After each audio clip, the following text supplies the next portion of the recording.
अस्सलामुअलैकुम, good morning. सुबह से आगे में आप सबको खुशामदीद कहेंगे हम मतलब मेरे साथ है मोहम्मद शुएब और मेरे साथ है सबीन फारूक। ये मौसम का असर है, ये मौसम का असर है कि गले में खराश है। लेकिन मेरे ख्याल में अब खराश किसी हद तक बेहतर होनी चाहिए बिकॉज खुश्की खत्म। बारिश हो रही है जी इस्लामाबाद में। ये थी अभी की ब्रेकिंग न्यूज जो सुबह से आगे में हमने सबको दी है और हम किसी और अंदाज से आपको खबर आज देना चाहते हैं, इसीलिए मैं कुछ भीगा हुआ हूँ चूंकि बाहर था और सोच रहे थे कि आज बाहर से आगाज करें, लेकिन बारिश तेज हो गई। बल्कि कहना ये चाहिए कि छतरी तोड़ बारिश हो गई, तेज हवा चल रही थी, इसलिए वापस अंदर आना पड़ा। लेकिन आज सुबह हम सब पता कैसे जागे हैं? अलार्म से नहीं जागे, बारिश की आवाज से और बादलों की गरज से जागे। ऐसे बादल बहुत जोर से गरज रहे थे। आप डरती हैं बादल जब बहुत सारे लोग डरते हैं। मेरे बच्चे बहुत डरते हैं जी। सब बहुत डरते, मैं भी तो बच्ची हूँ, इसमें कोई शक नहीं है जी। ऐसी क्या बात है? आपके बच्चों से थोड़ी बड़ी होंगी मैं, थोड़ी सी बड़ी, चंद साल बड़ी, कोई 10-15 साल, मतलब तकरीबन। ये कौन सी बात होती है? तकरीबन इतनी सी उम्र होती है सिर्फ। ऐसे ही है, बिल्कुल ऐसे ही है। इस्लामाबाद का मौसम आपने बता दिया। अरे लेकिन आप ये देखें, इस्लामाबाद का मौसम अभी पूरा नहीं बताया ना। बताइए। अब ये देखें, सिर्फ अभी बारिश नहीं हो रही है, आज सुबह बारिश नहीं, जो ताकतवर सिस्टम इस वक्त पाकिस्तान में मौजूद है, तो जनाब बारिश होती रहेगी आज दिन भर, बल्कि आज नहीं आइंदा आने वाले 2-4 रोज में भी कुछ ऐसी ही पेशगोई की जा रही है। आज इस्लामाबाद में तो बादल जम के बरस रहे हैं। इसका मतलब ये है सबीन के, जो हमने प्लान किया था ना, जिस तरह मैं कल अपनी वाइफ से बात कर रहा था कि जी निकाल लें समर के कपड़े और विंटर जो है ना पैक हो जाए।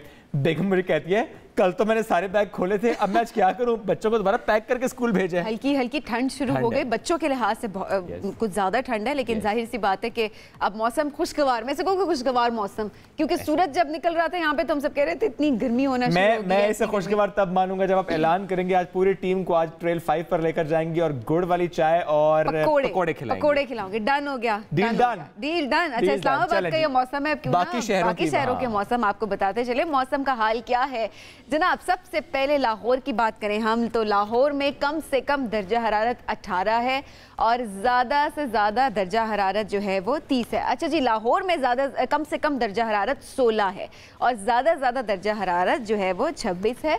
27 है जी, 27 है। मौसम बदल रहा है, इसी तरह से हम सब भी बदल रहे हैं साथ साथ मौसम के हालात हैं जी। अच्छा जी, वहाँ पर सूरज चमक रहा है और कराची की अगर हम बात करें तो कराची में कम से कम 22 डिग्री है और ज़्यादा से ज़्यादा 32 डिग्री सेंटीग्रेड है और वहाँ पर भी सूरज चमक रहा है। पेशावर की बात करें तो पेशावर में कम से कम 16 डिग्री सेंटीग्रेड है और ज़्यादा से ज़्यादा 29 डिग्री सेंटीग्रेड है, वहाँ पर भी सूरज चमक रहा है। कोयटा में कम से कम 8 डिग्री है और ज़्यादा से ज़्यादा 20 डिग्री सेंटीग्रेड है और वहाँ पर भी सूरज चमक रहा है। तो मेरे ख्याल में शुएब, इस्लामाबाद वाले ही लकी साबित हो रहे हैं इस वक्त, क्योंकि यहाँ पर बारिश हो रही है, हम सब ये मौसम बहुत इंजॉय कर रहे हैं।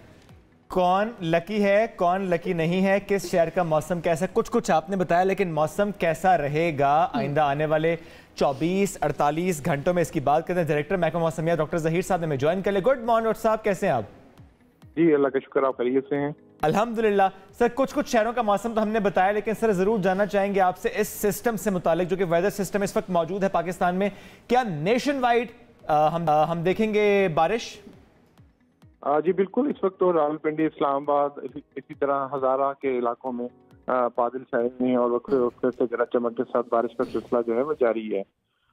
बारिश का ये सिलसिला ऑन एंड ऑफ जो है वो अगले 3-4 रोज तक जारी रहने का इम्कान है और ओवरऑल पूरे मुल्क में जो है ये वक्त से बारिश का सिलसिला जो है अगले 3-4 रोज जारी रहेगा। खासतौर पर पंजाब के जो हिस्से हैं इनमें भी, इवन सिंध में भी कल और आज शाम रात के वक्त भी चांसेस हैं बारिश के। इसी तरह बलोचिस्तान के हिस्सों में भी, खासतौर पे north western parts of Balochistan जो है, इसमें कोयटा, योब, चमन, ज़ियादत वगैरह शामिल हैं, इनमें भी गरज चमक के साथ बारिश का इम्कान है। तो ओवरऑल आइंदा 3 से 4 रोज के दौरान टेम्परेचर्स काफ़ी हद तक कम रहेंगे और मुल्क के बेशतर हिस्सों में जो है वो बारिश का इम्कान है। चलें, इसका मतलब है कि मौसम जो है वो खुशगवार रहेगा अभी ज़्यादातर हिस्सों में इंसान के। लेकिन साथ साथ डॉक्टर साहब ये भी ज़रूर बताइएगा कि किसानों को क्या क्या प्रिकॉशंस लेने की ज़रूरत है। क्या इससे कोई फसल को नुकसान हो सकता है, क्योंकि बाज़ औक़ात तो बारिश रहमत साबित होती है, लेकिन बाज़ औक़ात फसल जो है वो भी से ख़राब हो सकती है। तो किसानों के लिए क्या पैगाम है?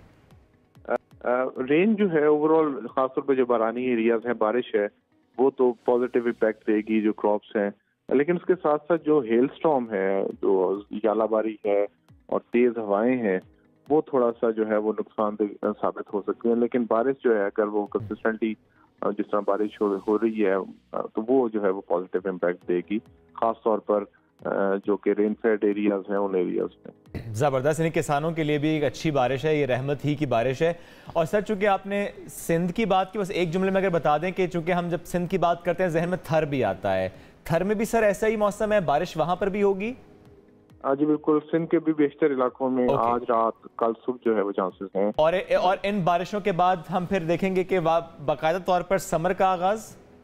जी बिल्कुल, मार्च और में तो ओवरऑल स्प्रिंग सीजन होता है। जी। और जो ऐसे लग रहा है कि सेकंड हाफ ऑफ मार्च जो है वो ओवरऑल वेट होगा पूरे मुल्क में। ठीक है। फिर अप्रैल और मई जो है वो फिर हमारे पास ऐसा ग्रेजुअली जो टेम्परेचर जो है वो बढ़ना शुरू हो जाते हैं, खासतौर पर मई में, और फिर जून तक जो है वो दर्जा बढ़ता रहता है। लेकिन बहरहाल अगर हम आप अभी की बात करें, आइंदा आने वाले दिनों की बात करें, अब ज़ाहिर है हम देख रहे हैं कि रमज़ान करीब है, इसका मतलब है इंशाल्लाह ठंडे ठंडे से रोज़े उसका आगाज कम से कम शुरू के रोजे ठंडे होंगे, अल्लाह करे सारे रोजे ही ठंडे गुजरे हमारे। लेकिन ये है कि शुरू के जो हालात हमें लग रहे हैं मौसम के, उस लिहाज से शुरू के जो रोजे होंगे वो ठंडे हो सकते हैं। डॉक्टर साहब शुक्रिया आपने ज्वाइन किया। चलें बात मौसम की कर ली सबीन, ये तो मौसम की बात हो गई, लेकिन एक अच्छी खबर है हमारे पास, मेरे पास तो कम से कम अच्छी खबर। मेरे पास एक बुरी खबर है, आपके पास अच्छी खबर है, मेरे पास बुरी खबर है। अच्छी खबर है कि मेरे पास दो बुरी खबरें। अच्छा, फिर अच्छी खबर सुननी है नाज़रीन की पूरी खबर सुननी है, लेकिन ये मुमकिन है कि खबर अच्छी हो लेकिन आपके लिए अच्छी ना भी हो। अच्छा तो अगर मैं कहूं कि जनाब पेट्रोल हो गया है सस्ता, पेट्रोल हो गया है महंगा, 5 रुपए फी लीटर, कैसी बातें कर रहे हैं इस वक्त तमाम लोग। 2021 के बाद इस वक्त पेट्रोल कम तरीन सतह पर आ चुका है। हाँ, बिल्कुल ऐसा ही है जी, कम तरीन सतह पे आ चुका है पेट्रोल, ये आपका कहना है। लेकिन लोग किस तरह से कह रहे हैं कि लोग कह रहे हैं कि जी 200 कितने रुपए का हो गया? वो जी तो आप पाकिस्तान की बात करिए ना, मैं तो आलमी मंडी की बात कर रहा था। देखिए नाज़रीन, हमने एक ही खबर दो जावियों से आपको दी है। जो आप बात करें 272 रुपए हुआ पाकिस्तान में पेट्रोल, लेकिन जो मैं बात करूं ब्रेंट क्रूड ऑयल की बात कर रहा हूं, इस वक्त $72 फी बैरल है। अच्छा। और एक कम तरीन सतह पर है, और 5% इसमें कमी हुई है। यानी आलमी मंडी में 5% कमी देख रहे हैं और यहाँ 5 रुपए बढ़ा दिया गया है। ये समझ में बात हमें नहीं आई, ये पेट्रोल सस्ता हुआ तो फिर पेट्रोल महंगा क्यों हुआ? एग्जैक्टली ये वाकई बात जो है ना सोचने वाली है, क्योंकि आज सुबह पेट्रोल डलवाते हुए मुझे बहुत लग पता गया, और मेरे ख्याल में जितने लोग हैं उन सबको लग पता गया होगा। तो जब आपने कहा पेट्रोल सस्ता हो गया तो लोग इस वक्त देख के कह रहे होंगे मोहम्मद शुएब कैसी बातें करते हैं आप। अच्छा, आपको याद है सबीन, चंद रोज पहले ही 5 रुपए सस्ता हुआ था, फिर 5 रुपए महंगा कर दिया।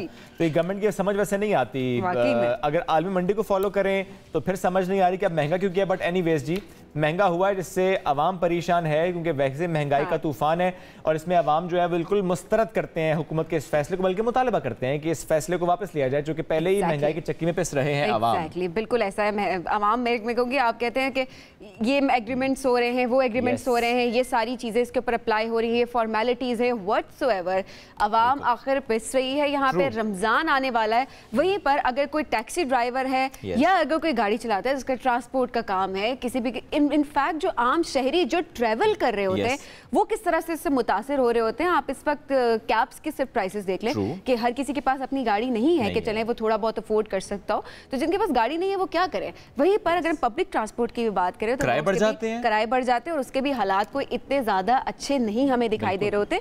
कुछ जो चल रही होती है ट्रांसपोर्ट, उसकी हम बात जरूर कर रहे होते हैं, वो अच्छी बेहतरी की तरफ जा रही है, लेकिन मजीद जो है वो बेहतर होने की जरूरत है। चलें जी, ये तो हमने बात कर ली आज पेट्रोल प्राइस से मुताल्लिक। कुछ खबरें जो आज सिलेक्ट की हैं हमने आपके लिए, उसमें जो पहली खबर है जनाब वो है आर्टिफिशियल इंटेलिजेंस। इमेजिन कीजिए आर्टिफिशियल इंटेलिजेंस की मदद से आपकी ईमेल भी खुद टाइप हो रही हो। ये वैसे चैट जीपीटी से इन्होंने मेरे ख्याल में आइडिया लिया है कि आप वहां पे जाके एसेज या कुछ भी लिख सकते हैं, लेकिन जीमेल में अब जनाब बहुत एक अच्छा फीचर इंट्रोड्यूस होने जा रहा है जिसमें आपको ईमेल खुद लिखने की जरूरत नहीं पड़ेगी, बल्कि ईमेल आपको सिर्फ वहां पर बताना होगा और वो ईमेल खुद ब खुद टाइप हो जाएगी। चाहे वो आपने टॉपिक बताना होगा, चाहे वो इंटरव्यू की ईमेल है या किसी ईमेल का आपने रिप्लाई करना है। सबसे अच्छी बात शुएब इसके अंदर ये है कि उस ईमेल को जब लिख दिया जाएगा, आपके लिए ऐसे निवाला पेश कर दिया जाएगा, तो आप उसमें मिर्च, मसाले, नमक ऐड कर सकते हैं, मतलब कि आप उसको एडिट कर सकते हैं। और अगर आपको लगे कि एआई ने, आर्टिफिशियल इंटेलिजेंस ने कुछ ज्यादा ही मसाला डाल दिया, तो आप मसाला कम भी कर सकते हैं। हल्की आंच पे पकाना है कि तेज आंच पे पकाना है कि फैसला आपका, मर्जी आपकी है। बिल्कुल ऐसा, ये मर्जी आपकी है, तो बाद में उस पर नहीं डालना लगे, ये तो खुद से टाइप हो गया था, हमने तो कोई मिस्टेक नहीं की। एब्सोल्युटली, ये ना हो ना कि बाद में कहा जाए ये ईमेल तो खुद ही हो गई थी, आपने क्लिक खुद ही बहरहाल सेट करना है। टेक्नोलॉजी पे आप इतना ज्यादा भरोसा नहीं कर सकते। It's the mind behind that technology actually, और इट विल ऑलवेज बी। चलें, ये तो बात हुई एआई की, अब जरा बात करते हैं उस प्लेयर की जिसने ना जाने क्या हुआ कि एक टेप मुंह पर नहीं अपनी शर्ट पर लगाई है। पीएसएल की टीम है मुल्तान सुल्तान्स, कप्तान है मोहम्मद रिजवान, और येस्टरडे हमने देखा कि लाहौर कलंदर्स के खिलाफ वैसे मैच बहुत अच्छा था, स्पेशली कलंदर्स के लिए तो अच्छा नहीं था, लेकिन सुल्तान्स के लिए बहुत अच्छा था। और इस क्वालिफाई मैच में अपनी जर्सी पर उन्होंने टेप लगाई और मैच खेला, और रिजवान की जानिब से जर्सी पर टेप लगाकर मैच खेलने की तस्वीर सामने इस वक्त दिखा भी रहे हैं आपको। सोशल मीडिया सारिफीन खूब तबसरा कर रहे हैं, कोई क्या कह रहा है। वैसे ये देखिए कि छोटी छोटी चीजें किस तरह से नोट हो रही होती हैं। छोटी सी टेप लेकिन नोट बहुत ज्यादा, लेकिन नोट वैसे छोटी नहीं है ये टेप अच्छी खासी बड़ी टेप है, इसी वजह से ज्यादा नोटिस में भी आ गई है। लेकिन मुख्तलिफ तबसरे इसके ऊपर चल रहे हैं, कुछ कह रहे हैं कि जी स्पॉन्सर छुपाने के लिए किया गया है, कुछ कह रहे हैं कि कोई और वजूहात है। तो एक्चुअली जो वजह है वो अभी तक सामने नहीं आ सकी किसी भी तरह से। सो लेट्स सी कि आखिर क्या वजह थी। रिजवान हमें खुद ही बता सकते हैं वैसे। बिल्कुल, या मुल्तान सुल्तान्स की इंतजाम बता सकते हैं। बहरहाल इस पे मुख्तलिफ तबसरे हो रहे हैं, कोई एज सच क्लियर कट इस पे जवाब जो है वो नहीं आया। चलें जी, ये तो हमने बात कर ली इस खबर से मुताल्लिक। सोशल मीडिया सारिफीन जिस तरह से मुल्तान सुल्तान्स के कप्तान मोहम्मद रिजवान और जिस तरह से वो अपनी टेप से मुताल्लिक ख़बरों की जीनत बन चुके हैं, लेकिन इसके अलावा जो खबरें वो भी शेयर कर लेते हैं आपसे। और इसके अलावा हमारे पास जनाब खबर ये है कि बुर्जुल अरब पर जनाब जहाज़ लैंड हुआ है। जी बिल्कुल जी, जहाज लैंड हुआ है। हेलीपैड जहाँ पे लैंड होता है वहाँ पर उन्होंने कहा कैसे लैंड होता है वैसे हेलीपैड पे जो है वो जहाज लैंड हुआ है। कैसे लैंड होता है? कैसे लैंड, आप बताएं कैसे लैंड होता है? दिखाएं तो, पिक्चर्स दिखाएं, हम दिखाते हैं जनाब, पिक्चर्स देखते हैं जी।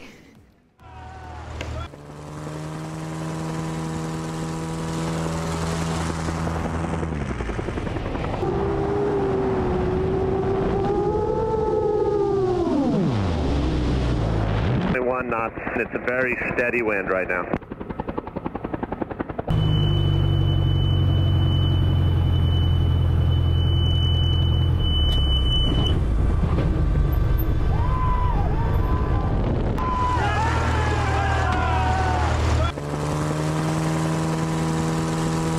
बड़ा जबरदस्त ये मोमेंट था। ये देखिए किस तरह से टेक ऑफ और उसके बाद क्या खूबसूरत मंजर, कैसे वो नीचे की तरफ जाना फिर ऊपर की तरफ जाना, वो फजाओं में करतब दिखाना, कुछ ऐसे मंजर में यहाँ नजर आ रहा है। उसके बाद जब वो वापस आ रहे हैं और हेलीपैड नजर आ रहा है, एंड दैट स्पेसिफिक मोमेंट जब वो लैंड कर रहे हैं।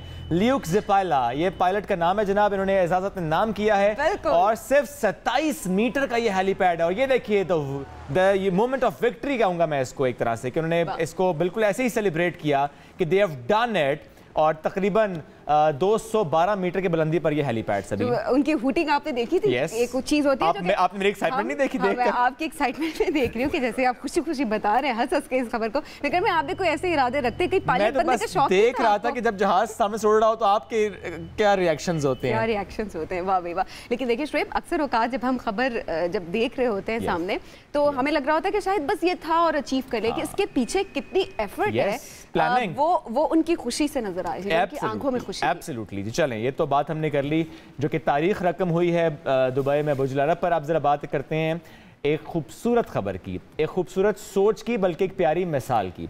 पाकिस्तान टीम के साबिक कोच सकलन मुश्ताक की बात हम कर रहे हैं, जिन्होंने शादाब खान की फर्मा बरदारी और 5 वक्त नमाजी होने की जो आदत है वो देख कर ये ठान लिया, ये सोच लिया, ये फैसला कर लिया दामाद होगा तो शादाब होगा। और ये भी उन्होंने कहा कि शादाब ने अपनी अम्मी को कहा हुआ था, अपनी मदर को कहा था कि वो उनके लिए रिश्ता देखे। तो ये बात भी उनको बहुत ज़्यादा पसंद आई, उन्होंने इस्तिखारा किया और उसके बाद इन्होंने फैसला कर दिया। और जिस पे वो कहते हैं कि ये फैसला मेरा बहुत अच्छा फैसला था अपनी बेटी के हवाले से। और वो ये भी कहते हैं कि जितना वक्त उनका गुजरा शादाब के साथ, उन्होंने कोई गलत आदत नहीं देखी माशाल्लाह।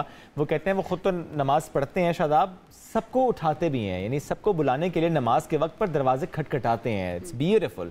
तो ये बड़ी प्यारी आदत। दूसरी आदत जो आपने जिक्र किया कि वालिदा को ये कहना कि आप मेरे लिए शरीक हयात का इंतखाब करें, तो ये भी प्यारी सी बात उनको लगी और उन्होंने इसी वजह से सोच लिया कि शादाब के हाथ अपनी बेटी का हाथ थामेंगे। एग्जैक्टली। अच्छा शोएब, एक और बहुत खूबसूरत बात उन्होंने ये की कि इतना अरसा जब उन्होंने साथ गुजारा तो वहाँ पर भी उन्होंने शादाब में कोई बुराई नहीं देखी। अब सभी में से ये शादी से याद आया, हम कल भी डिस्कस कर रहे थे, जब शादी का लफ्ज़ सामने आता है एक चीज़ होती है ना कि नहीं जी अभी उम्र नहीं है, हाँ। अभी उम्र है और अभी उम्र नहीं है, या उम्र हो गई या उम्र निकल गई, शादी नहीं हो रही। ये सारी बातें, शादी का उम्र से क्या ताल्लुक है? आप देखिए हमने इससे पहले क्या बात की, आदत, किसी को पसंद करना, फैमिली का इंटरेक्शन, वो सब बड़ी खूबसूरत बातें। लेकिन जो उम्र की जब हम बात करते हैं ना कि उम्र नहीं है या उम्र है, शादी का उम्र से ताल्लुक क्या है, इस पर करेंगे बात ब्रेक के बाद।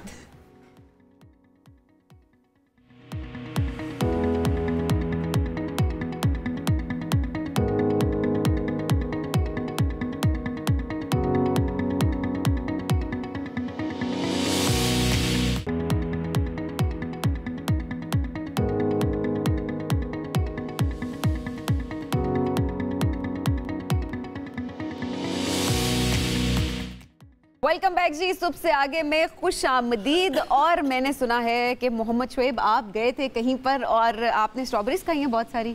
हाँ, मैं कौन सा पहली बार गया था और कौन सी पहली बार स्ट्रॉबेरीज खाई थी। ये जो ब्लश नजर आ रहा है आपको इनके चेहरे पे, ये मेकअप तो नहीं है, ये मेकअप तो नहीं है, ये ब्लश ऑन नहीं है, ये रोजाना फ्रेश स्ट्रॉबेरीज का जूस है। हाँ, कहाँ गए थे जो आप इतनी स्ट्रॉबेरीज जमा करके लाए? फार्म हाउस गए थे जनाब, और वहाँ से हमें खूब रसीली स्ट्रॉबेरीज हमने इकट्ठी कर लेकर, सिर्फ हम नहीं, वहाँ चाइनीज़ भी आए हुए थे। यानी हम कहते हैं ना चलते हो तो चीन को चलिए, तो मैं कहता हूँ चाइनीज़ कहते हैं अच्छी स्ट्रॉबेरीज चाहिए तो पाकिस्तान को चलिए, दिखाते हैं आपको। शहर में रहते हैं, ताज़ा फल ताज़ा सब्जी, एक ख्वाब सा लगता है ना। गांव जाएंगे, खेत में जाएंगे, बाग में जाएंगे, ताज़ा सब्जी ताज़ा फल लाएंगे। अरे नहीं, जुड़वा शहरों की बात करूं तो यहाँ पर बहुत सी जगह ऐसी हैं जहाँ पर खेत भी और बाग भी हैं। ऐसी ही एक जगह पर आज मैं आया हूँ जहाँ पर स्ट्रॉबेरी पककर तैयार है, खट्टी मीठी रसीली लाल लाल स्ट्रॉबेरी पककर तैयार है। ये सीजन है जनाब इसका। अब हम देखेंगे कि मार्च के इस महीने से लेके मिड मई तक हमें स्ट्रॉबेरी हर जगह नजर आएगी। इतनी जबरदस्त स्ट्रॉबेरी। नवंबर में इसके पौधे लगाना, इसका ख्याल रखना, बारिश हो जाए, ओले पड़ जाए तो फसल खराब, कितनी मेहनत होती है। और जो कहते थे ना स्ट्रॉबेरी उगाओ पैसा कमाओ, क्या हकीकत है, क्या फसाना है, कितनी मेहनत, कितना इसमें इन्वेस्टमेंट है और फिर उसके बाद पैसा वसूल कितना होता है। और जो फैमिलीज यहाँ पर आ रही हैं वो आखिर यहाँ का रुख क्यों कर रही हैं? बाजार में मिलने वाली स्ट्रॉबेरी और यहाँ से ताज़ा स्ट्रॉबेरी कलेक्ट करना, कितना फ़र्क है, टेस्ट कितना फ़र्क है, इस सब भी करेंगे बात। रहिए मेरे साथ।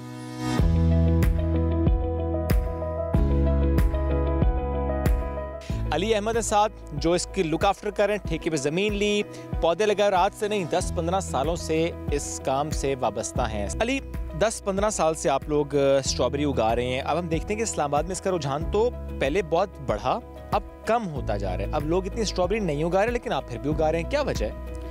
ये इधर जो है ना सबसे ज़्यादा मसला जो है ना ये ओलों का है। तो जब भी स्ट्रॉबेरी पहले लोग बहुत ज़्यादा लगाते थे, तो इधर का मौसम इस तरह है ना भाई, ओले बहुत ज़्यादा आते हैं और उसकी जो है ना कोई ऊपर से नहीं होती, तो इसलिए जो है ना हमने इस दफ़ा जाल लगाया, वो भी जो है चेकिंग के लिए लगाया। ठीक है, साथ साथ आजमाइशी तो तरीके भी हो रहे हैं ना।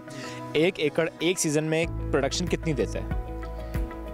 ये एक सीज़न अच्छा निकल जाता है, अगला सीज़न फिर कम हो जाता है। ये तो फिर मौसम पे है ना, मौसम इसको सही नॉर्मल मिले तो फिर अच्छी हो जाती है।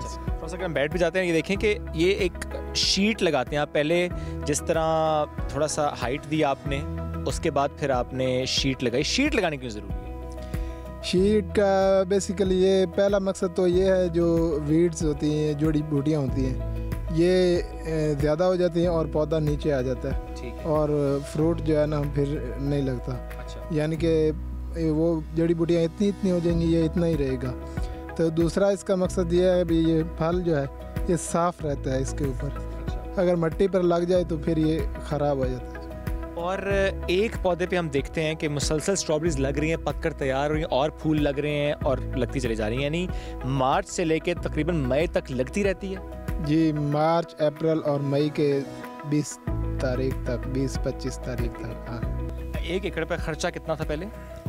पहले तकरीबन आप लगा लें 1.5 से 2 लाख था, अभी 5-6। मुनाफा किसी साल है, किसी साल नहीं है। ज़ाहिर है कभी अगर मौसम ख़राब हो जाए, कभी फसल ख़राब हो जाए तो फिर मुनाफा मुतासिर होता है।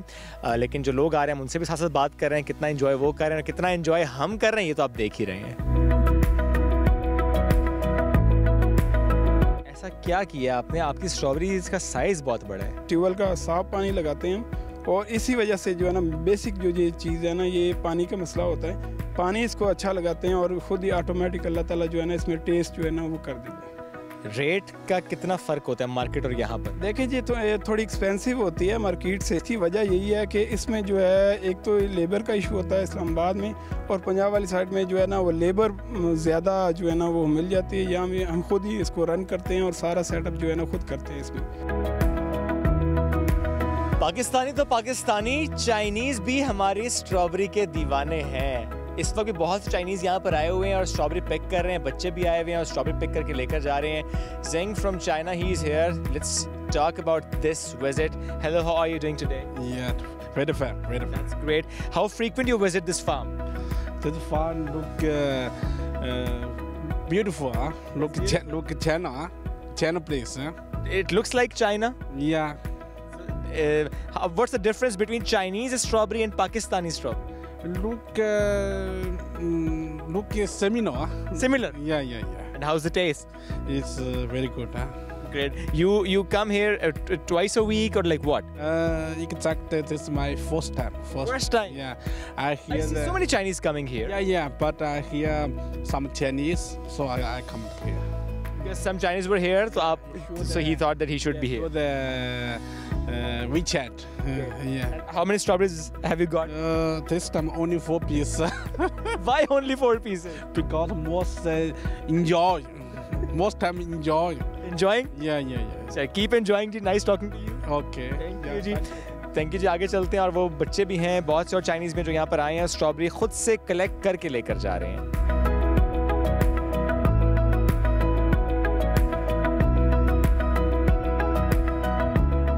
साहब कब से यहाँ पर आ रहे हैं इस फार्म हाउस? तकरीबन ऑलमोस्ट 4-5 ईयर्स हो गए यहाँ पे आते हुए। इस साल तो मैं फ़र्स्ट टाइम आया हूँ अभी मेरा ख्याल है अभी बहुत ज़्यादा सही तरह तैयार भी नहीं है ये। तो वैसे मैं रेगुलर हर साल जो है ना वो इधर से लेके जाता हूँ। मेरे बच्चों को बहुत ज़्यादा स्ट्रॉबेरी पसंद है। अभी बाहर से बहुत सारी जगहों से तो आगे इस्लामाबाद में आपको पता है थोड़ा सा सीज़न थोड़ा फ़र्क है, तो इधर थोड़ी लेट तैयार होती है। तो ये है कि इस स्ट्रॉबेरी जो फ्रेश लेके जाते हैं उसमें और जो है जो मार्केट से मिलती है ना उसमें टेस्ट में बहुत फ़र्क है। बच्चे भी पहचानते हैं आप टेस्ट? बच्चे भी पहचानते हैं टेस्ट, बच्चे बहुत ज़्यादा पहचानते हैं बल्कि टेस्ट। ये लेके जाओ, मेरी बहन है उसको बहुत पसंद है, मेरे बच्चों को, मेरे बच्चे तो बल्कि स्ट्रॉबेरी मेरा ख्याल है मेरे घर डेली ऑलमोस्ट जाती है। इस तरह वो सुबह से रात तक ना शाम तक खा के ख़त्म कर चुके थे। जो बच्चे यहाँ पर आते हैं, फैमिलीज यहाँ पर आते हैं, एक एक्टिविटी मिलती है, एक हेल्दी एक्टिविटी मिलती है, एक अच्छा इन्वायरमेंट मिलता है। वैसे भी कहते हैं ना बच्चों का मट्टी से कॉन्टेक्ट बड़ा ज़रूरी है। अब तो वो वक्त बदल गया, बच्चे उस तरह से खेलते नहीं है, लेकिन यहाँ पे आएंगे एक तो मट्टी से कांटेक्ट, कैसे स्ट्रॉबेरी उगती है, फार्मिंग कैसे होती है, अच्छी स्ट्रॉबेरी कैसे उगाई जाती है, वो सीखेंगे भी, खाएंगे भी, एंजॉय भी करेंगे। चलें, जबरदस्त जी। Strawberries and strawberries. भूख तो नहीं लग गई आपको? खूब एंजॉय किया आपने। मैं जेलस हो रही हूँ, आप मुझे लेकर क्यों नहीं गए शुएब?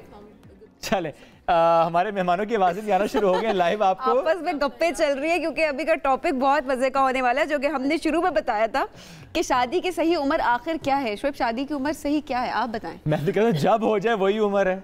अच्छा, ये बात भी ठीक है वैसे। जब हो जाए वही उम्र है, क्योंकि वक्त ये तो मुकर्रर नहीं है ना जी कि आपने 25 साल की उम्र में शादी करनी है, 24 की उम्र में शादी की। जब अच्छा, वो कहते हैं ना, जब अच्छा बर मिल जाए, जब अच्छा स्पाउस मिल जाए आपको, जब आपको लगे कि यार अब कर लेनी चाहिए शादी, राइट पार्टनर आपको मिल गया। तो ये आगे हम आपसे जानेंगे कि अभी तो ये अच्छी बातें कर रहे हैं। अभी क्या, मैं कई सालों से अच्छी बातें कर रहा हूँ, तो कल की बात थोड़ी है। असल कहानी क्या है, ये आगे चल के सेगमेंट में जब बातें खुलेंगी ना तो फिर हम आपसे आगे भी पूछेंगे। हैप्पीली मैरिड, अल्हम्दुलिल्लाह।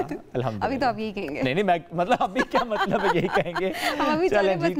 चूंकि टॉपिक यही है हमारा, और आप हमें कॉल भी कर सकते हैं अगर इससे मुताल्लिक कुछ कहना चाहते हैं, कुछ सवाल करना चाहते हैं। हमारे साथ मौजूद है जबरदस्त गेस्ट जी, हम सबकी आपा हैं, बड़ा ज़बरदस्त वो हमें सिखाती है, मैं कहूँगा अपने अंदाज से, अपनी गुफ्तगू से, अपने खानों से भी। हम बात करें मारूफ शेफ़ हैं जनाब शीरी अनवर साहिबा और हमें ज्वाइन कर चुके। गुड मॉर्निंग, कैसी हैं आपा? अल्हम्दुलिल्लाह, good morning to all my fans all over the world. Great, बिल्कुल जी। हैरान होंगे आज अपने शो के अलावा आज आप इधर मुझे देख रहे हैं इस्लामाबाद हम न्यूज़ के लाइव शो में। बिल्कुल जी, आगे बहुत सारी और बातें भी हम आपस जानेंगे। उनके साथ एक और मेहमान है हमारे साथ, जो हम अक्सर सोच रहे होते हैं ना, हमारा माइंड नहीं बन रहा, मे बी कुछ चीज़ें हमने अज्यूम भी कर ली होती हैं, या कुछ चीज़ें जो अज्यूम की हुई होती हैं वो बाज़ों का ठीक भी होती हैं। तो एक साइकोलॉजिकल प्रेशर भी हमारे ऊपर होता है, पीयर प्रेशर। वो आखिर क्या होता है, उससे किस तरह से आप बच सकते हैं, उसके लिए हमने माहिर नफ्सियात डॉक्टर नौशाबा अंजुम को दावत दी है। अस्सलाम वालेकुम। अस्सलाम वालेकुम सबीन, शोएब बहुत ज़्यादा शुक्रिया आपके मधु करने का। हमेशा की तरह बहुत अच्छा। आप बताएं, ब्रेक में बातें क्या कर रहे थे? क्या बातें कर रहे थे आप दोनों? आप कह रही थी कि जो शादी है वो अर्ली एज में हो जानी चाहिए। ओके। लड़की को जल्दी वो समझते हैं कि जैसे मोल्ड हो जाता है, समझ अडेप्टेबिलिटी इजी हो जाती है। छोटी उम्र की जो बात है लड़की के लिए लड़की के लिए और लड़के के लिए मैंने अभी आपस से बात नहीं चले इस पर दोबारा हम आते हैं क्योंकि बड़ा ये ज़बरदस्त टॉपिक होने वाला है। जनाब हमें कॉल कर सकते हैं, प्लीज़ कॉल कीजिए। हम ब्रेक की तरफ बढ़े, ब्रेक से वापस आएंगे, कॉल्स भी लेंगे और फिर हम इस डिबेट को आगे लेकर चलेंगे। लड़का और लड़की शादी की उम्र क्या, और क्या आपस में जो डिफरेंस होता है, होना चाहिए नहीं होना चाहिए, हो तो क्या होता है, ना हो तो क्या, तो करेंगे बात ब्रेक के बाद।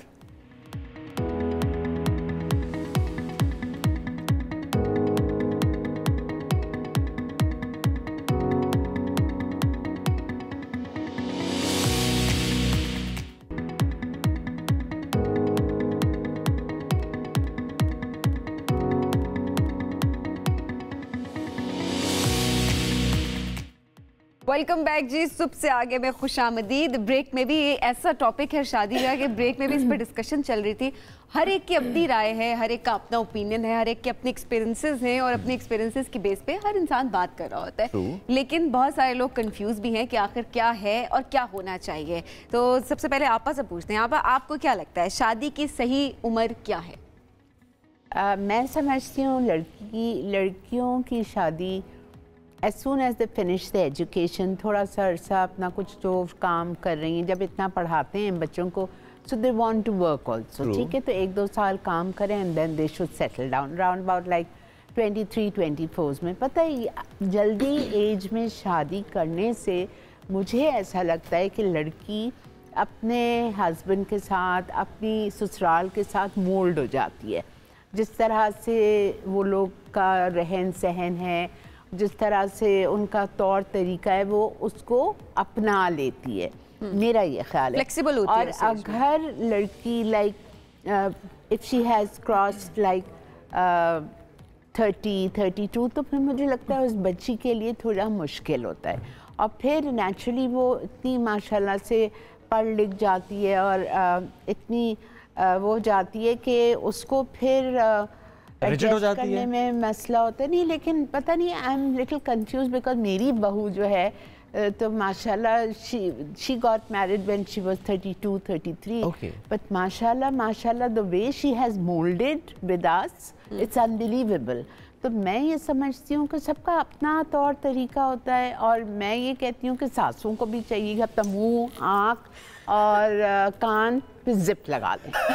नहीं, देखें, अगर आप चाहते हैं कि अगर आपके बच्चे खुश रहें, उनकी ज़िंदगी में हमेशा आबाद रहें, तो you should leave them. Once they are married, why does a mother in law और a sister in law wants to interfere in their lives? Why? आपको लगता है ये सबसे बड़ा मसला है? ऑफ कोर्स है। अच्छा, चूंकि आपने बात की ना कि सासों को ज़बान पर, आंखों पर, कानों पर जिप लगा लेनी चाहिए, मैं ज़रूर पूछना चाहूँगा, एलेबरेट करें, बिकॉज आप हमारी आपा भी हैं, सीनियर हैं, समझती हैं, माशरा देखा आपने, दुनिया देखी है आपने। पाकिस्तान के पर्सपेक्टिव से किन मामलात पर सासों को, नंदों को बॉदर नहीं करना चाहिए, इंटरफेयर नहीं करना चाहिए?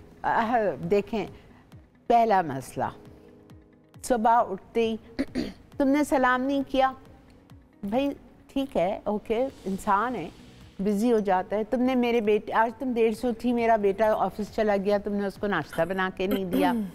फिर तुम कहीं भी जाओ, बाथरूम भी जाओ, सास से पूछ के जाओ, क्यों? उसकी अपनी लाइफ है ना, just leave them alone, let them be happy. बहुत सारे लोग कहते हैं कि जिसका एक बेटा हो उससे शादी सोच समझ के करो, जिसकी नंदे ज़्यादा हो उससे सोच समझ के शादी करो, वो लड़ाई का गढ़ बनती हैं। I don't think so. I have 3 daughters, I have 1 son, but मैंने डे 1 से शादी की रात से अपने बेटे को अलग कर दिया था। खुश रहो। हालांकि एक बेटा था, एक बेटा। मैंने कहा तो जब आना है यू आर वेलकम, मेरे घर आओ, खाओ पियो, एंजॉय करो, but no more living with me. ठीक है, आई थिंक दैट्स ताकि खुश रहे, बच्चों की खुशी बेसिकली एक मैटर करती है। या तो फिर आप अपनी बेटी की शादी नहीं करो, अपने पास उसको बिठा के रखो। ठीक है जी। अच्छा, साथ साथ हम क्योंकि कॉल्स भी ले रहे हैं, लोगों के सवाल भी होंगे आप दोनों के लिए, नुशाबा से भी अभी हम इनके एक्सपीरियंस पूछेंगे। याहिया है कराची से, उनसे बात करते हैं जी। अस्सलाम वालेकुम याहिया। वालेकुम सलाम, आप दोनों को बहुत सलाम हो और आप की गेस्ट को भी सलाम हो। मैं तो सबसे पहले कहूँगा कि इज्जत दो और इज्जत लो, सबसे पहली बात। और जो ना डिक्टेटरशिप नहीं होनी चाहिए, डिक्टेटरशिप सही नहीं होती, क्योंकि जो भी कोई आता है आपके घर में, अगर वो आता है कोई नया फैमिली मेंबर बनता है, वो बहुत आपके ज़ाहिर बेटे का क्लोज होगा या लड़की होगी, तो वो डेफिनेटली आप उसको स्पेस दोगे। अगर आप स्पेस दोगे तो आपको इज्जत मिलेगी। और लड़की को भी चाहिए स्पेस बनाने के लिए थोड़ा सा सब्र करें, तो दोनों तरफ से चलता है। सिर्फ जो इंपॉर्टेंस है ना, tolerance and trust is the most important part of your life. If अगर दोनों में ये चीजें हो तो चीजें आगे बढ़ती हैं। लेकिन क्योंकि आपका सवाल ये शादी की सही उम्र क्या होनी चाहिए, शादी की सही उम्र आजकल के हिसाब से बड़ी डिफरेंट ये हो गई कि बच्चियां पढ़ रही हैं, ग्रेजुएशन करती हैं, उसके बाद वो जाहिर है उसके बाद उनकी एक सर्टेन एज पे शादी होती है। और डेफिनेटली आप बिलीव करें कि आजकल के दौर में इकोनॉमिकली इतना क्रंच है कि अगर दोनों मियां बीवी काम नहीं करते तो सर्वाइवल मुश्किल हो जाता है। तो मेरे ख्याल में थोड़ी बहुत स्टेबिलिटी बच्चे को होनी चाहिए। अगर आप माँ बाप के पैसे पे शादी कर लेते हो और उन पे डिपेंडेंट करते हैं तो सारी जिंदगी डिपेंडेंट हो जाते हैं। अच्छा याहिया यहाँ पे ये भी बताइएगा, आपकी शादी हुई भी है? मेरे 25 साल हो गए शादी को माशाल्लाह। 25 साल हो गए, कैसा एक्सपीरियंस बताएं आप अपना? एक्सपीरियंस देखिए, बात है कि मैं फिर कहूंगा टॉलरेंस और sensibility is the most important part of your life. और ये छोटी छोटी चीजें ना जिसपे आप हमारे यहाँ जो इंडिया पाकिस्तान का रिलेशनशिप बन जाता है ससुरालियों का, दामाद कोई बादशाह नहीं होता, ठीक है। याहिया, आपकी शादी किस उम्र में हुई थी?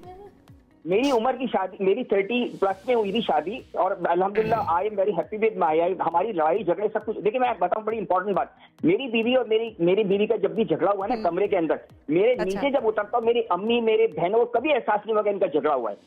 ठीक है, यानी अगर कोई ऐसा मामला हो जाए वो बेडरूम तक रहना चाहिए, बाहर नहीं आना चाहिए। नुशाबा, आप क्या कहेंगे इस बारे में?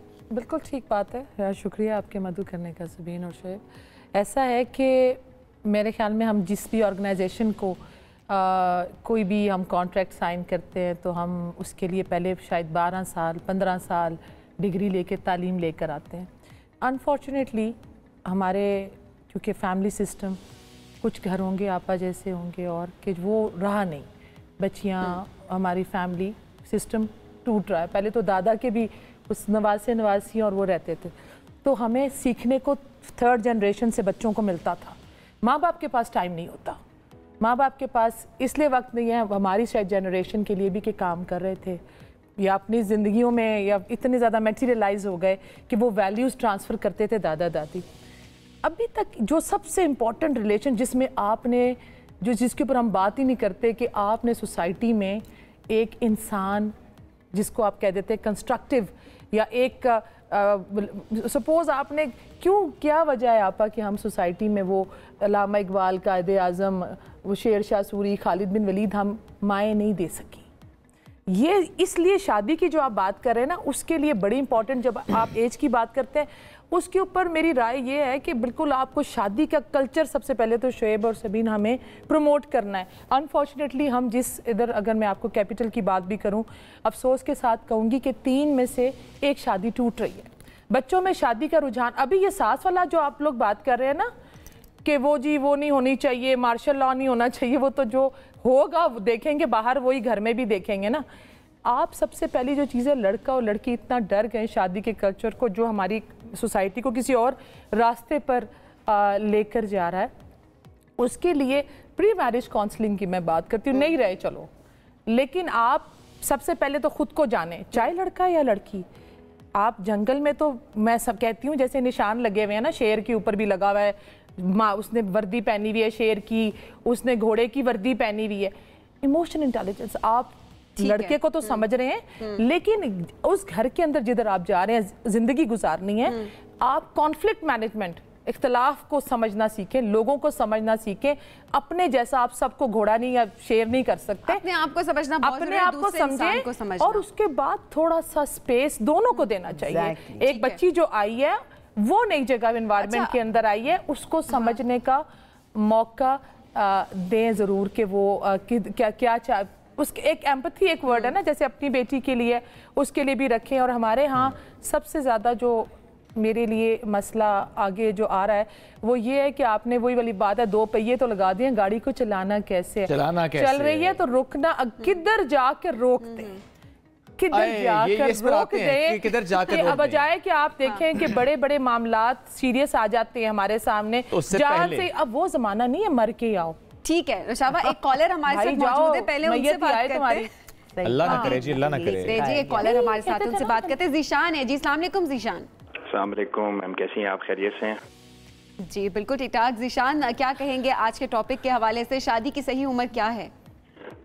देखें, मैं तो सबसे पहले आप सबको गुड मॉर्निंग, ख़ास तौर पे मैडम नुशाबा को, मैं उनको जानता हूँ इसलिए उनको मैंने लाइव देखा तो मैंने कॉल भी कर ली। कैसी हैं मैम, कैसे हैं? ठीक है, तो आप तो वैसे भी मेरी फैमिली को भी जानती हैं, तो बाकी आप खैरियत से।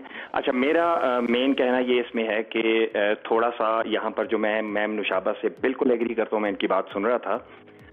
जैसे मैंने जिस एज पे शादी की तो आई वाज 27 ईयर्स ओल्ड, तो घर में कोई कॉम्प्लिकेशंस नहीं थी, कोई मेरी अल्लाह का शुक्र है खाते पीते घर से थे, तो मुझे मसला नहीं था। Same goes for my family, मेरी मिसेज जो है she was just 15 years old. ये पायलट है। हाँ, old was just 15 years old मेरी मिसेज थी, तो मेरे इन लॉज खुद बड़े अच्छे वेल सेटल्ड हैं, उनको अच्छा रिश्ता मिला, उन्होंने कर लिया। यस, यहाँ पर जो मैं बात थोड़ी सी वो करता हूँ वो होती है आपकी अंडरस्टैंडिंग की। हमारा गैप जो था जनरेशन में ज्यादा है, मेरी मतलब मिसेस के साथ जो है वो 12 इयर्स का एक डिफरेंस जब आ जाता है आपका, और वो ये था कि वो टोटली बिजनेस क्लास से आई हैं और मैं टोटल मिलिट्री क्लास से था। तो यहाँ पर मैं आपको कहता हूँ कि समझने की वाकई बहुत ज्यादा जरूरत होती है। मेरे एक सीईओ थे, जब हमारा आपस में झगड़ा मिसेस का होता था, ये मैं सब लोगों के लिए बात कर रहा हूँ, तो उनकी एक बड़ी अच्छी बात थी जो मुझे क्लिक कर गई। उन्होंने ये कहा था कि देखो तुम उस स्टेज से गुजर गए हो, वो स्टेज में आ रही हैं, तुम ये एक्सपेक्ट नहीं कर सकते कि वो तुम्हारे लेवल पर पहुंचे, तुम नीचे आओ, उसको समझो, क्योंकि उसकी एज कम है। तो हमारे यहाँ पर कई बार ऐसा हो जाता है कि जब थोड़ा सा आपका एज डिफरेंस का इशू हो, या बल्कि ये कहें कि लड़की जो है वो प्रॉपर अभी टीन एज में हो और आप उसकी शादी जिस तरह अर्ली कर दें, तो इश्यूज होते हैं, लेकिन उन इश्यूज को रिकवर करने के लिए तो यानी आपकी राय ये है कि ऐसे मामलों में फिर जो हस्बैंड है उसको अपने आप को थोड़ा लेवल डाउन करना चाहिए और फिर चीज़ों को समझना और समझाना चाहिए। ये बड़ा अच्छा पॉइंट आपने रेज भी किया। और देखिए ना, 27 साल और 15 साल की उनकी उम्र में खातून थी जब शादी हुई इनकी, और बड़ी एज डिफरेंस है। एज डिफरेंस इस पर भी हम बात करेंगे, छोटी सी ब्रेक लेते हैं, वापस आते हैं, स्टे विद अस।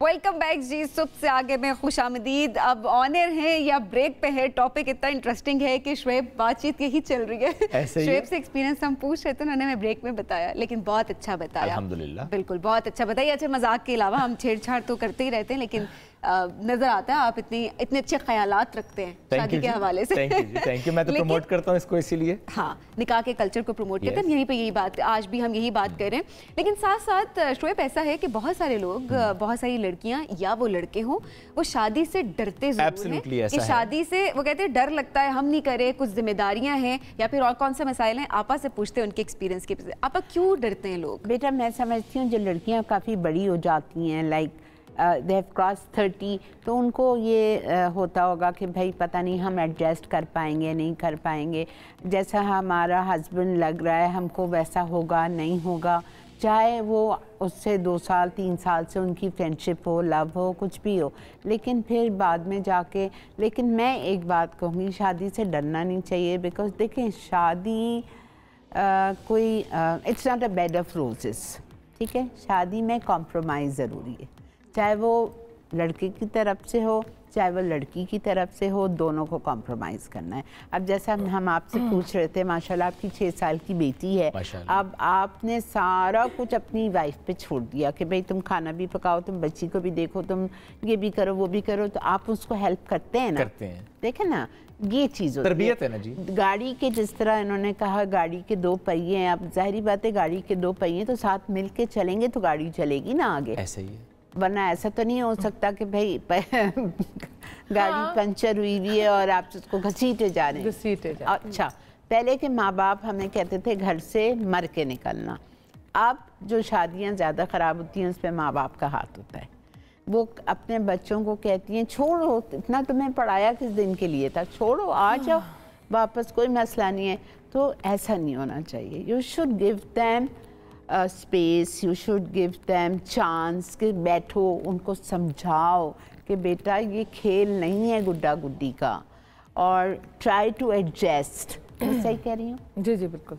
मैं अभी थोड़ा बताएं नौशाबा, आप क्या कहती हैं? देखिए, जैसे आपने कहा कि क्यों डरते हैं, मैं इसको थोड़ा सा अभी वो आपा दौर के तकाजे एकदम से बदल गए। 90 की दहाई के बाद एक ग्लोबलाइज्ड हो गई है सोसाइटी। पहले माँ ही सोर्स थी इंफॉर्मेशन का, या वालिद थे, या साथी कराम थे, या मॉडलिंग एक चैनल कोई कर रहा होता हुकूमत का। अभी भाई एक क्लिक के ऊपर आपके पास, अभी बड़ा ग्लैमराइज्ड हो गई है सोसाइटी, फैंटेसाइज हो गई है। घरों में माएँ वही मिल रही हैं आपको जो खाना भी बनाएंगी, वालिद की खिदमत भी कर रही हैं। बच्चों में कॉन्फ्लिक्ट बहुत है। मैं ये समझती हूँ वो बच्चे ज़्यादा डरते हैं शादी के आगे जिनकी एक्सपीरियंस पास्ट कॉन्फ्लिक्टेड पेरेंट्स, जिन्होंने अपने घरों में एक्सपीरियंस किया होता है अपने वालिदैन को, और लड़कियों ने वालदा को पिसते हुए देखा होगा, बर्दाश्त करते हुए देखा होगा। वो प्लान करके जाती है कि हमने वो सब कुछ बर्दाश्त नहीं करना सपोज। और फिर सोसाइटी में जैसे जितने ब्रेकअप हो रहे हैं, 3 में से जैसे मैंने अभी आपको जिक्र किया, अगर हम आप अपने कैपिटल की बात कर लें, अनफॉर्चुनेटली क्योंकि डाटा हमारे पास इसलिए होता है, हम एक तीसरी, मैं अपनी ज़ात को लेकर कभी भी एक्सपीरियंस नहीं करूँगी क्योंकि जो ज़रूरी नहीं होता, हमें असेसमेंट होती है आपकी research. Third side of the story ये है, वो पिक्चर ये है कि आपके जो ब्रेकअप हो रहे हैं इतने ज़्यादा और बड़े, क्योंकि वो शादियां हो रही हैं ज़रूरत पे। जिस वक्त ज़रूरत पर शादी होगी, जब वो ज़रूरत पूरी हो जाएगी, चाहे वो किसी के खूबसूरत आंखें हैं, बाल हैं, किसी के पैसा है, किसी की पावर है, किसी के वालिद का पैसा है, या कोई शादियां जो आप मतलब पर करते हैं ज़रूरत पर, जब वो ज़रूरत ख़त्म हो जाती है तो वो चीज़, उसकी वैल्यू वो नहीं रहती। आपकी कदर तब रहती है जो मेरे ख्याल में जिस वक्त तक आपको ज़िंदगी में खुशी का ताल्लुक, अगर आप ये समझते हैं, जो लोग जिनकी हम काउंसलिंग कर रहे होते हैं कि आप ज़िंदगी को कैसे देखते हैं, अगर आपका खुशी का जो पैमाना है वो लग रहे उस एज में, जैसे आपा कह रही हैं 15-16 साल 18 साल, देखिए फिजिकल रिक्वायरमेंट, आपको ये समझना चाहिए कि फिजिकल अट्रैक्शन बहुत देर पा नहीं रहती। और उस चीज़ को समझने के लिए कि शख्सियत या इमोशनल इंटेलिजेंस, मैं बार बार उस टॉपिक के ऊपर आती हूँ कि अगर आप एक अच्छी ब्रिक हैं और पर्सनैलिटी हैं, 50% तो इनहेरिटेंस काम करती है। शख्सियत में आप पैदा क्या हुए हैं, 50% तो माँ के पेट से ही पैदा होकर आ गए। एनवायरनमेंट रोल प्ले कर रही है। उसके बाद ये कि आप वो ब्रिक, अगर एक अच्छा बेटा है, जैसे आपने कहा, आपको ग्रूम अप करने वाली भी एक औरत है, बेशक ऐसे एक वालदा है। माँ का किरदार, मैं इस पूरी सोसाइटी में जिसमें हमारी नफ्सियात की किताबें भर गई, हम, मेरे ख्याल में हमारी जनरेशन फेल हो रही है। हम वो इक़्तिदार अपने आगे, हम abnormality, differ from culture to culture, अपने रिलीजन, नॉर्म और कल्चर के दायरे में रहेंगे, गोरे को ना देखें। आपकी सोच, हमें शादी करनी है, टूट जाए, आप टूटने की बात ना करें, ठीक है। अगर टूट जाए, ये बच्चों को जो डिग्रियां तो आपने दिला दी, डॉक्टर बना दिया, इंजीनियर बना दिया, उनको ये भी तो सिखाएं ना, उन बच्चों को जो पूरा दिन कंप्यूटर और फोन के ऊपर है, कि अल्लाह न करे कॉन्फ्लिक्ट आ जाए। तो फिर कैसे बर्दाश्त कैसे करना? नौशाबा साहब, फारूक साहब ने कॉल किया। अस्सलाम वालेकुम फारूक साहब, क्या कहना चाहेंगे? वालेकुम अस्सलाम, कैसे हैं आप? ठीक ठाक हैं? अल्हम्दुलिल्लाह। मैं शीरीन आपा को भी अस्सलाम वालेकुम करूंगा, और अभी अस्सलाम वालेकुम आपा सलाम करें आप। जी बताइए, क्या कहना चाहेंगे? जी बिल्कुल, मैं आज जो टॉपिक चल रहा है उसके हवाले से जरूर ये बात करूंगा कि ये शादी का रिश्ता है, शादी से डरना या जो भी कुछ है बातें हम लोग कर रहे हैं, इसमें यह कि शादी जो है कि अल्लाह ताला का बनाया हुआ बहुत खूबसूरत रिश्ता है। और इस रिश्ते को जो उसकी बुनियादी वजह है वो पेशेंस है। मतलब आपने अभी जो बात की, आप में से कोई बात कर रहा था कि जो लड़की आती है तो वो अपने घर से सब कुछ छोड़ कर आती है, उसको हमें टाइम देना चाहिए, डेफिनेट हमें टाइम देना चाहिए, लेकिन उस लड़की को भी ये समझना चाहिए कि आगे जो लोग हैं मुझे उनमें जाके मिक्स होना है, ना कि उनको मुझमें होना। क्योंकि एक बंदा जो है वो आसानी से उनके रंग में ढल जाए, लेकिन ये कि बहुत सारे लोग एक अगले बंदे के लिए नहीं रंग सकते उसके रंग में। बिल्कुल जी, कॉम्प्रोमाइज तो दोनों तरफ से है, और इस तरह शीरी आपा ने भी ये कहा it's about compromise. Thank you so much for calling. आप जो कॉम्प्रोमाइज़ की बात करते हैं, आपने भी कहा दोनों तरफ से, ये तासुर क्यों है कि कॉम्प्रोमाइज सिर्फ लड़की ने करना है? ये वैसे ज्यादती होती है। हाँ।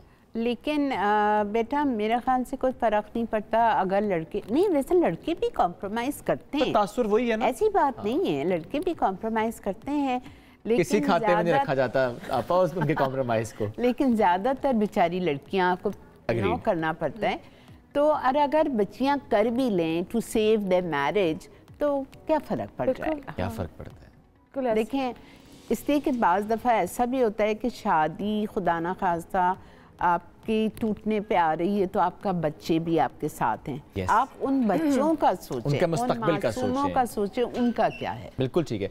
मुशाबा, एक सिर्फ छोटा सा सवाल, because we have last minute. जब एज की बात कर रहे हैं, जो कि आप बार-बार इमोशनल इंटेलिजेंस की बात करती हैं, What age has to do with that emotional intelligence? Because अगर हम इमोशनली तैयार नहीं है शादी को और फिर हमने शादी कर ली है, मालूम ही नहीं है चलानी कैसे है, बच्चों की परवरिश कैसे करनी है, कैसे अगर फाइनेंशियल स्टेबिलिटी नहीं है। हाँ देखिए, वो फाइनेंशियल लड़की के लिए जैसे मैं समझती हूँ कि 23-24 साल में आप कर लेते हैं, आप अपनी डिग्री कंप्लीट कर लेते हैं, आप रिलेशनशिप में आ जाएं। एंगेजमेंट का कल्चर मैं इसको बड़ा पसंद करती हूँ। आपको वक्त मिल जाता है दो ख़ानदानों को समझने के लिए कि आप अगर लड़का या वो लड़की है, वो अगर एक वक्त आपस में डिसाइड कर लेते हैं कि हमने साल रखना है उस एंगेजमेंट को या 2 साल रखना है, तो वो बहुत अच्छा होता है कि वो एक दूसरे को फैमिलीज़ भी समझ लेती हैं और लड़का लड़की भी एक दूसरे को समझ लेते हैं। मैं फिर ये बात जैसे आपने अभी थोड़ी देर पहले आपने भी बात की कि हम लोग जो है वो जिस तरफ लेकर जा रहे हैं शादी को प्रमोट करें। मैं बार बार इस बात के ऊपर फोकस कर रही हूँ कि लड़कियाँ डर रही हैं इस बात से कि जी हम अगर शादी हुई तो टूट गई तो क्या होगा। इसमें ऐसी अभी वो जो दौर नहीं है कि अगर टूट जाती है। मैं उस कल्चर के बड़े अगेंस्ट हूँ कि मैं गोल रोटी नहीं बनाऊँगी, मेरा जिस्म मेरी मर्ज़ी। मैं आपको अपनी भी फिर देनी पड़ जाती है मिसाल आपा। हम लोग बाहर हमें जिधर मर्द के मुकाबला नहीं है, औरत और मर्द 2 डिफरेंट स्पीशीज़ हैं। औरत को ये समझना है, मेरे अल्लाह सुब्हान ताला ने मर्द को एक सुप्रीमेसी दी, बेशक औरत को ये उसको दिया कि वो उस मर्द को पैदा करने वाली नबी भी पैदा अपनी उस वैल्यू को उस औरत पने में रहे, मर्द बनने की कोशिश ना करें।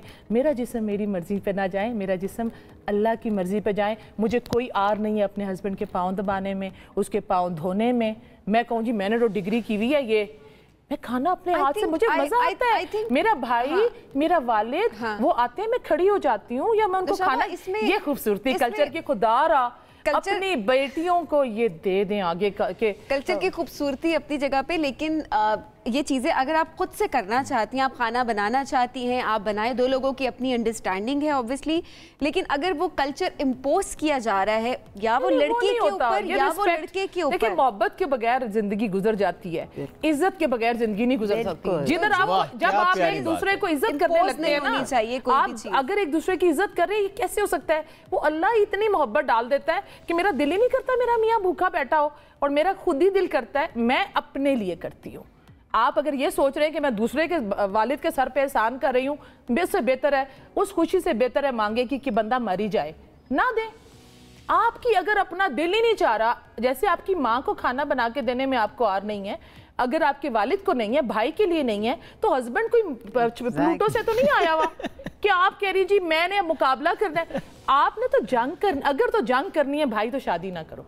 एक कॉलर है जी, ये मुझे बड़ी अजीब बात है कि मैं क्यों करूं, वो क्यों? बाबर से पूछते, कॉलर हमारे साथ है जी। अस्सलाम वालेकुम मिसेस बाबर, क्या कहेगी अभी की जो डिस्कशन हमारी चल रही है गोल रोटी की और जो कल्चर के हिसाब से हमारे ऊपर चीजें इम्पोज होती हैं? वालेकुम अस्सलाम। पहले तो आपका शो बहुत अच्छा है, मतलब ये चेंज हमें बहुत अच्छा लगा।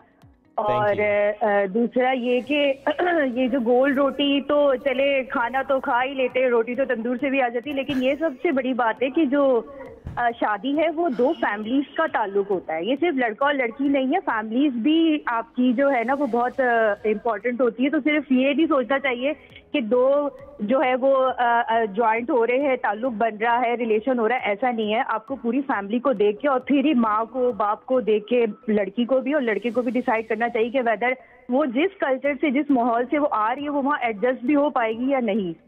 तो ये जो है ना ये बहुत इम्पोर्टेंट है। Thank you so much for calling us जी, थैंक यू सो मच। आपका एक सिर्फ और सवाल, बिकॉज वक्त बड़ा मुख्तसर भी है, क्योंकि उम्र की बात हम कर रहे हैं, इसमें हम ये भी देखते हैं स्पेशली लड़के के पर्सपेक्टिव से कि चूंकि अभी वो अपने पैरों पर नहीं खड़ा तो शादी नहीं करनी। वो हो गया 25-26 साल का उम्र है लेकिन शादी नहीं करनी, जो कि वो कमाता नहीं है या ज्यादा नहीं कमाता या डिमांड ज्यादा है, ऐसे में क्या करना चाहिए? I believe in this, it's right, I believe in this. देखो बेटा, आजकल का जो दौर है, आजकल का जो वक्त है वो बहुत डिमांडिंग है। पहले की तरह वक्त नहीं है कि भाई जिस तरह आपने शादी करके हम लोग अपने ससुराल गए, जो भी उस वक्त में 25-40 साल पहले, तो हमको जिस तरह मोल्ड किया गया हमने कम पैसों में भी गुजारा किया। अब बच्चियों को मैं समझती हूँ एक्सपेक्टेशंस होती हैं। हाँ, एक्सपेक्टेशंस के अलावा ब्रांडेड का जो दौर आ गया है, दे वांट एवरीथिंग ब्रांडेड। ठीक है, तो आप अगर लड़का नहीं अपने पैरों पे खड़ा हुआ है तो वो अपनी बीवी की डिमांड कैसे पूरी करेगा? आप मुझे बताएं। ठीक है, ये पॉइंट इम्पोर्टेंट है। अब माँ बाप से तो इतना पैसा नहीं मांग सकता ना बार बार कि मुझे दे दो जी, मुझे मेरी बीवी को कैल्विन क्लाइन का बैग दिलाना है। नहीं कर सकते ना आप। तो जब तक लड़का अपने पैरों पे खड़ा हो, बहुत अच्छी तरह कमाए, इसी पर आपको कमेंट दीजिए कि ये जो कहते हैं ना माली इस्तेकाम, ये कितना जरूरी है, क्योंकि वो इस्तेकाम नहीं है तो वो इसका मतलब है कि आपके रिलेशन पर भी असरअंदाज होगा। अनफॉर्चुनेटली रिसर्च गोरे की भी और हमारी भी इस चीज़ को कोरिलेट ही नहीं करती कि पैसे का ताल्लुक होता है खुशी से। आपकी खुशी पैसा आपको दे, हाँ मैं कहती हूँ छठा रुकन रोटी है, इतना तो हो जाए, बेसिक नेसेसिटी तो दे दे ना, शेल्टर दे दे, खाना पीना दे दे, मगर ये सब इसका ताल्लुक उसके साथ नहीं है। मेरी एक चीज़ जिसके ऊपर मैं इस बात को प्रोग्राम को ज़रूर एंड करूँगी कि आप अगर अपनी ज़िंदगी की जो रोल मॉडल है या जो असूल हैं, हमारा बार बार अगर हम इसको दीन को ना भी लेकर आए, हमारा दीन सबसे मॉडर्न है। इसमें हर चीज़ का आपको, साइंस तो अभी तरक्की कर रही है, हम अभी पढ़ते हैं उधर सब कुछ, आप अपनी ज़िंदगी को अल्लाह के असूलों के ऊपर गुजारें कि वो क्या कहते हैं आपको किस मौके पर क्या करें। अपनी अकाउंटेबिलिटी और आपके अंदर इंटेग्रिटी डेवलप करती है। इंटेग्रिटी जिस शख्स के अंदर होगी वो माँ को भी इज्जत देगा, बीवी को भी देगा, वो लड़की होगी वो भी आगे देगी। आप अगर एक अच्छे इंसान है तो आप किधर भी फिट हो जाएंगे। रिश्तों को बुरा ना कहें, मेरी बेचारी सास और बेचारा मियां और बेचारे लोग नहीं बुरे होते। ठीक है, बहुत शुक्रिया आप दोनों का बहुत शुक्रिया जी। आपका भी नौशाबा साहब साथ मौजूद।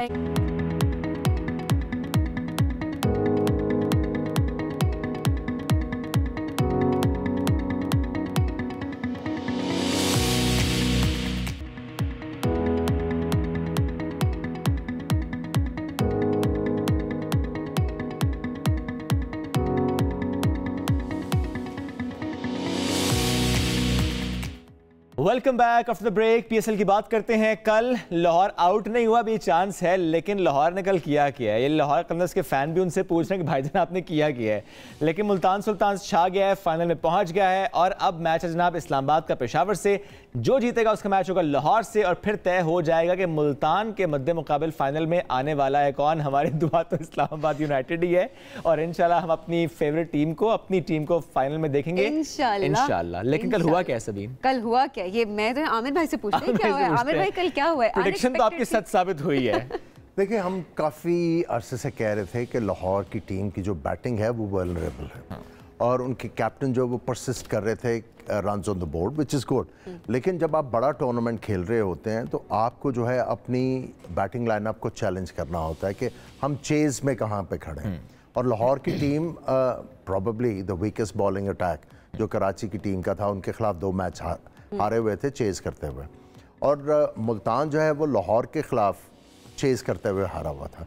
तो जैसे ही टॉस जीता, ऑन पेपर अगर आप दोनों टीमों का मुवाजना करते थे तो मुल्तान आपको जो है वो कॉन्फिडेंस दे रहा था कि ये टीम तगड़ी है। लाहौर में की टीम में इश्यूज थे और जो चीज़ एविडेंट है वो ये है कि Shaheen Shah Afridi as a captain is overdoing things.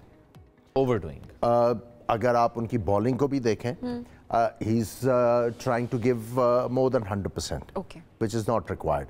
और जो एक चीज़ एसोसिएट होती थी शाहीन शाह अफरीदी से, वो ये थी कि गेंद को स्विंग करना। चूँकि वो एक्स्ट्रा एफर्ट कर रहे हैं, उनका स्विंग भी बंद हुआ हुआ है और उनको रन्स भी हो रहे हैं, as opposed to Haris Rauf जिनको पिछले मैचेस में तो मार पड़ी, लेकिन कल उन्होंने बड़ा अच्छा किया। लेकिन बैटिंग उनकी वल्नरेबल थी। मुल्तान ने 160 करके प्रूव किया कि लाहौर की बैटिंग को जो है वो बहुत जो है वो अच्छे तरीके से खेलना होगा to be able to chase down a certain total. तो ये कहना ठीक होगा कि शाहीन अफरीदी इस वक्त अंडर प्रेशर है? अंडर प्रेशर तो आगे होंगे क्योंकि अगला मैच जो है एलिमिनेटर है, और जो भी टीम जीत के आएगी उसका कॉन्फिडेंस लेवल तो बहुत ज़्यादा हाई होगा, और वो भी यही कोशिश करेंगे कि लाहौर को जो है वो चेज करवाए। बिल्कुल ऐसे ही है।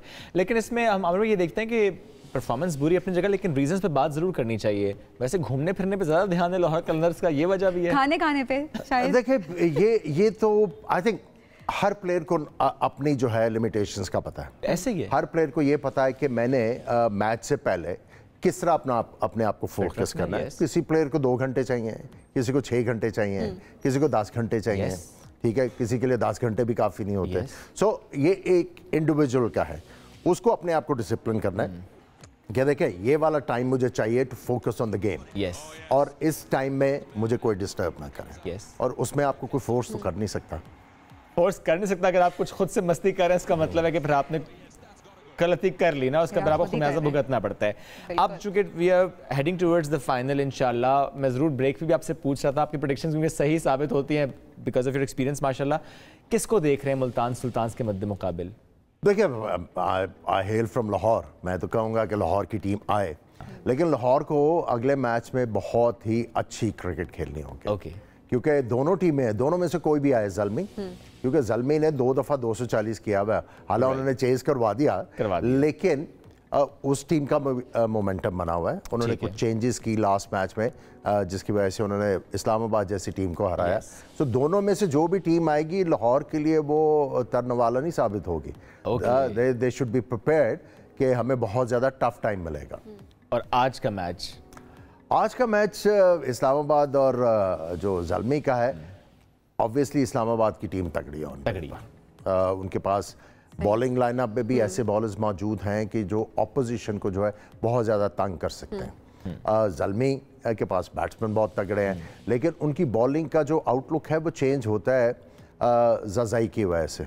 सही है। अगर तो वो गेंद को स्विंग करने में कामयाब हो गया नए बॉल पे, तो फिर ज़ल्मी को पकड़ना मुश्किल हो जाएगा। बाबर और शादाब, ज़्यादा अच्छी कैप्टनसी किसकी नज़र आ रही है? Obviously Babar Azam is a better captain. हाँ, लेकिन शादाब को एक बहुत बड़ी अपॉर्चुनिटी मिली है to captain Pakistan in a full series. तो उनको एक तो इसको एंजॉय करना चाहिए, हमें सबको उनको अच्छी विशेस जो हैं वो उनके साथ भेजनी चाहिए, और उनको जो है वो बिल्कुल अपना इम्पैक्ट जो है क्रिएट करना चाहिए अगेंस्ट अफगानिस्तान। अच्छा, वैसे तो आपने कहा ना सपोर्ट करना चाहिए, लेकिन आप इस फैसले को, पीसीबी के इस फैसले को अफगानिस्तान की सीरीज के लिए शादाब को कैप्टन फैसले देखिए, अव्वल तो बैट्समैन को रेस्ट करवाने का तुक नहीं बनता, ठीक है, तो क्या फिर आपने फ़खर जमान को रेस्ट करवाया। आपने ये कहा कि फ़खर जमान को रेस्ट करवाया without knowing that he was injured during the world cup. एक मैच खेल के फिर इंजर्ड हो गए, उसके बाद वो इंटरनेशनल क्रिकेट नहीं खेले, ठीक है। सो क्या रेस्ट करवा रहे हैं हम? सो अब जो भी फैसला करना होता है वो आप, लेकिन एक चीज़ है कि पीसीबी को आपको अप्रिशिएट करना चाहिए, बहुत ज़्यादा प्रेशर था to make Shaheen Shah Afridi the captain. So अगर आप रिजवान और शादाब को डिफरेंट फॉर्मेट्स में वाइस कैप्टन बनाया हुआ है, ये पाकिस्तान का खासा रहा है बाद में। जो भी क्रिकेट बोर्ड चेंज होता है वो आके फैसले इम्पोज करता है, ठीक है, without any thinking. So I'm happy कि उन्होंने अपना फैसला इम्पोज नहीं किया। जो वाइस कैप्टन था, अगर रेस्ट करवाया तो उसको कैप्टन बना दिया, which is logical. अच्छा प्रेसिडेंट सेट की है। चलिए, thank you so much Aamir भाई। बात हम पीएसएल की कर रहे थे, और देखते हैं जनाब कि आज के मैच में कौन आगे जाता है। हमारी दुआ इस्लामाबाद यूनाइटेड के साथ है, लेकिन सारी टीमें अपनी है। एक ब्रेक की तरफ बढ़ते हैं, वापस आते हैं, स्टे विद अस।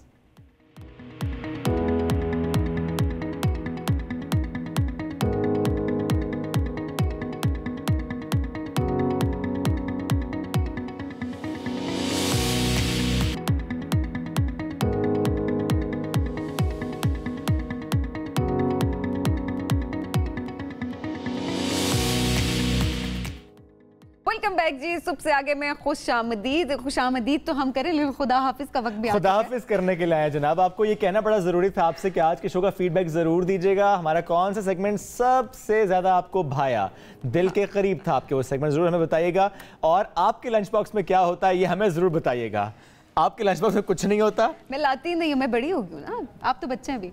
ओके ठीक है, किसी और दिन हम इस पर बात करेंगे लंच बॉक्स में क्या होना चाहिए और आपके लंच बॉक्स में क्या होता है जरूर बताइएगा। या जब आप छोटे थे तो आप लंच बॉक्स में क्या लेकर जाते थे ये बताइएगा हमें। चलें जी नाजरीन, मुलाकात कल करेंगे। दुआ में याद रखिए। अल्लाह हाफिज।